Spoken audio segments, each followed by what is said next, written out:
2005 het ek ook een gedoen saam met die kinderreis van Pofadder, né? En daar was 'n mannekoor ook gewees. Ons het getoer na die Suid-Kaap toe.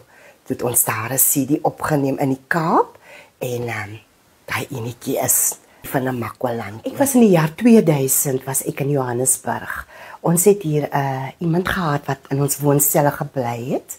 Hy is van Messina, hy was van Messina en hy het toe vir my saamgenooi om soontoe te gaan met 'n vriend gehad in die musiekbedryf. En daar was ek by Gallo Music House gewees en hulle het vir my 'n song opgeneem, né? So heel deernag gewerk en hulle het selfs vroue uit Soweto uit laat inkom om vir my die backing te doen. Maar omdat ek nog nie, ek was mos nou nog nie so bekend met die bedryf nie, né? Daarom het ek nie die goedjies lekker verstaan nie en ek het nogal regtig uitgesien na die lied.